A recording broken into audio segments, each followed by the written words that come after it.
दोस्तों, आज की कहानी का नाम है श्रवण कुमार की कथा, यानी कि श्रवण कुमार की कहानी इन हिंदी। दोस्तों, यह कहानी त्रेता युग की है। उस समय श्रवण कुमार नाम का एक बालक था। उसके माता पिता बिल्कुल अंधे थे और उन्होंने श्रवण को कई मुसीबतों का सामना करते हुए पाला था।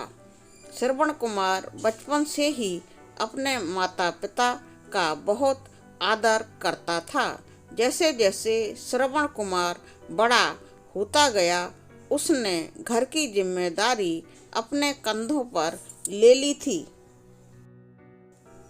वह रोजाना सुबह उठकर सबसे पहले अपने माता पिता को स्नान कराने के लिए तालाब से पानी भरकर लाता था। इसके बाद वह तुरंत ही जंगल की ओर लकड़ियां बीनने चला जाता था। फिर लकड़ियां लाने के बाद श्रवण चूल्हा जलाकर माता पिता के लिए खाना बनाता था। श्रवण को इतनी मेहनत करते देखकर उसकी माँ हमेशा उसे टोकती थी। वह कहती थी, श्रवण बेटा, तुम इतना सारा काम अकेले क्यों करते हो? खाना तुम मुझे बनाने दिया करो, मैं आसानी से बना लूँगी। इसके बदले तुम थोड़ा आराम कर लिया करो। माँ की इन बातों को सुनकर श्रवण कुमार कहता, नहीं माँ, मैं ये सारे काम आप लोगों के लिए ही तो करता हूँ। भला अपने माँ बाप के लिए किए गए कामों में कैसी थकान, उल्टा मुझे तो खुशी ही मिलती है। श्रवण कुमार की इन बातों को सुनकर उसकी माँ भावुक हो गई। वो रोज भगवान से प्रार्थना करती, हे प्रभु, इतना ध्यान रखने वाला श्रवण जैसा बेटा हर किसी माता पिता के घर पर पैदा हो। श्रवण के माँ बाप नियमित रूप से भगवान की आराधना करते थे। वह उनके लिए फूल और पूजा की अन्य सामग्री लाता, फिर खुद भी बिना देर किए माता पिता के साथ पूजा में शामिल हो जाता था। श्रवण कुमार धीरे धीरे बड़ा हुआ और जल्दी से घर के कार्यों को खत्म करके बाहर काम पर निकल जाता था। एक दिन श्रवण अपने माता पिता के साथ बैठा था। तभी उन्होंने श्रवण से कहा, बेटा, तुमने हमारी हर ख्वाहिश पूरी की है। अब हमारी केवल एक ही इच्छा है जिसे हम पूरी करना चाहते हैं। यह सुनकर श्रवण ने उनसे पूछा, आपकी ऐसी कौन सी इच्छा बाकी है जिसे आप पूरा करना चाहते हैं? आप केवल आदेश दें, मैं आपकी हर ख्वाहिश को अवश्य ही पूरा करूँगा। इस पर श्रवण के पिता ने कहा, बेटा, अब हम बूढ़े हो चुके हैं और हम चाहते हैं कि मरने से पहले तीर्थ यात्रा के लिए जाएं। भगवान के शरण में जाकर हमें सुकून की प्राप्ति होगी। अपने माँ बाप की बात सुनकर श्रवण कुमार सोचने लग गया कि वह उनकी इस इच्छा को कैसे पूरा करेगा।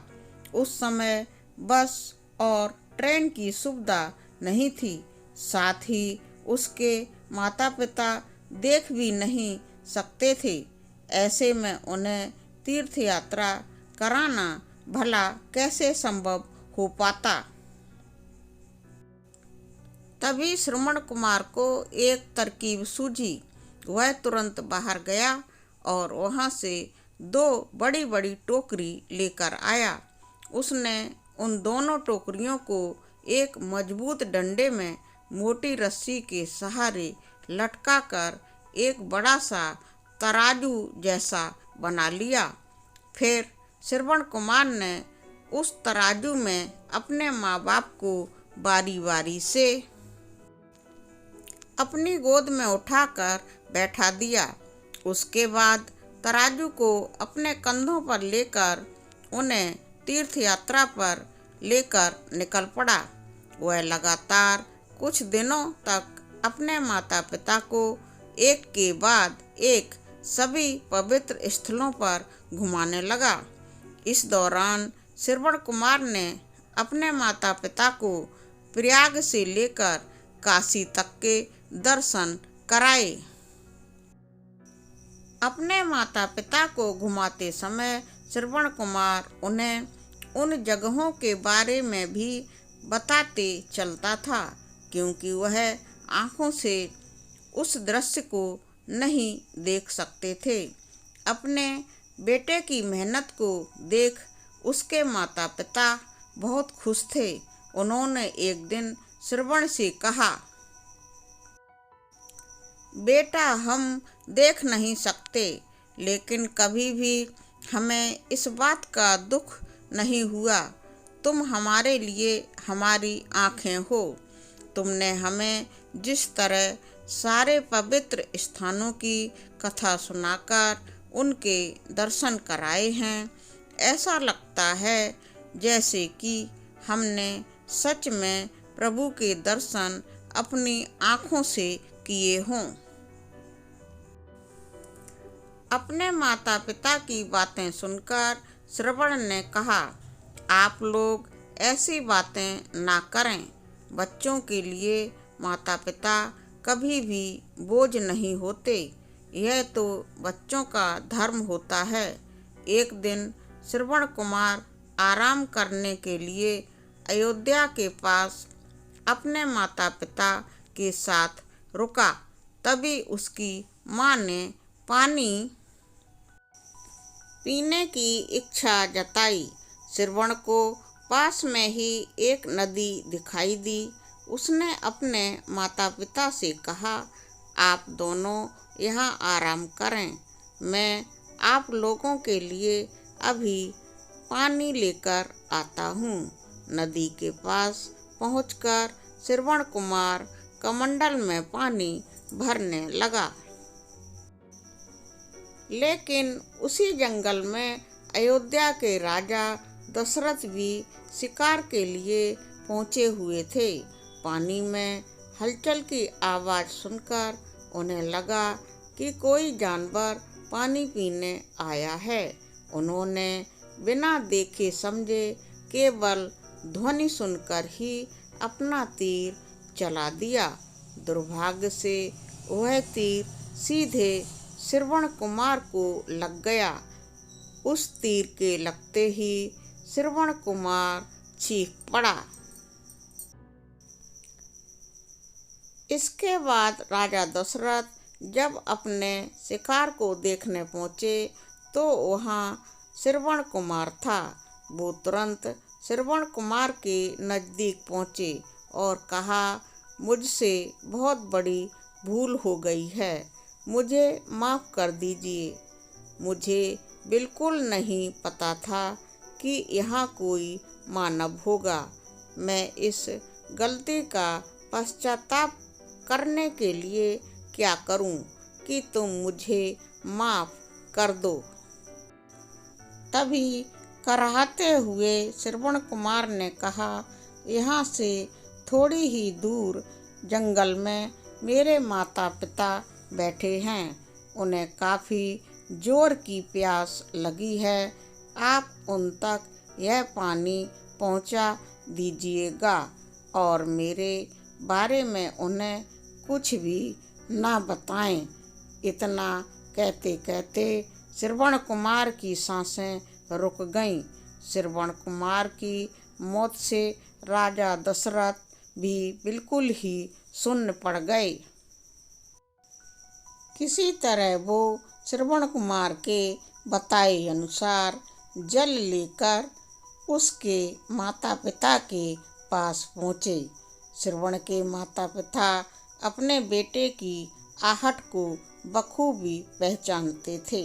जब राजा दशरथ उनके करीब पहुँचे तो उन्होंने आश्चर्य से पूछा, तुम कौन हो और हमारे श्रवण को क्या हुआ, वह क्यों नहीं आया? राजा दशरथ उनके सवालों का जवाब बिल्कुल नहीं दे पाए। उन्होंने चुपचाप पानी उनकी तरफ बढ़ा दिया। तभी श्रवण कुमार की माँ ने चिंतित स्वर में जोर से कहा, तुम कौन हो और मेरा बेटा कहाँ है, ये बताते क्यों नहीं हो? श्रवण की माँ की चिंता देखकर राजा दशरथ ने कहा, माँ, मुझे माफ़ कर दीजिए। शिकार करने के लिए मैंने जो तीर चलाया था वो सीधे आपके बेटे श्रवण को जा लगा। उसने मुझे आप लोगों के बारे में बताया, इसलिए मैं यहाँ पानी लेकर चला आया। इतना कहकर राजा दशरथ बिल्कुल ही चुप हो गए। राजा दशरथ की बात सुनकर श्रवण की माँ जोर जोर से रोने लगीं। उन दोनों ने अपने बेटे की मौत के गम में राजा दशरथ के लाए हुए पानी को बिल्कुल भी हाथ तक नहीं लगाया। श्रवण के पिता ने तभी राजा दशरथ को पुत्र वियोग का श्राप दे दिया। कुछ ही देर बाद श्रवण के माता पिता ने अपने बेटे की मृत्यु के गम में अपने प्राण त्याग दिए।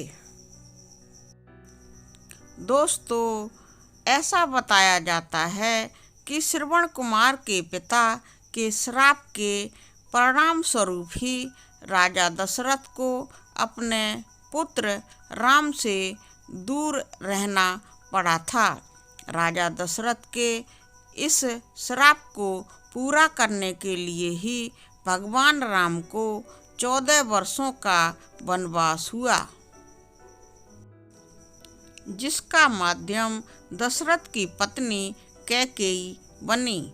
श्रवण के पिता की ही तरह राजा दशरथ भी अपने बेटे से दूरी को बर्दाश्त नहीं कर पाए और उन्होंने अपने प्राण त्याग दिए।